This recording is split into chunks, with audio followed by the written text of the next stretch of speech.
Isipan ko nga na iba naman at medyo malaki-laki yung sahod dahil nung nalaman na natanggap ako or ano, talagang nag-resign ako. Ako lang ako sa Brunei noon, 2008. Napakahirap dahil siyempre panibagong pakisama, panibagong trabaho. Pero kailangan dahil para din sa kanila. First day ko dito, si Roy lang pa yun dito eh.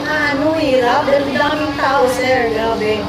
Tapos naman ako dito, nalaway ako sa office. Sa airport ka naman, sabi ko, nalaway ako ni sir.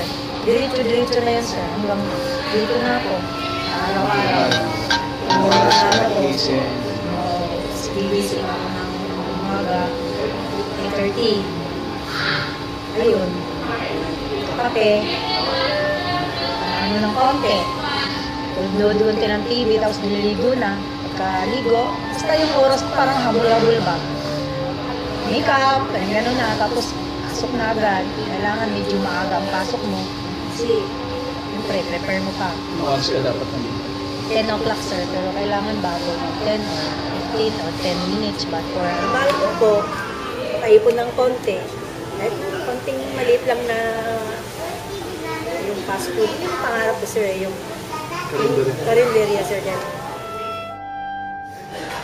Thank you. Thank you po sa inyo.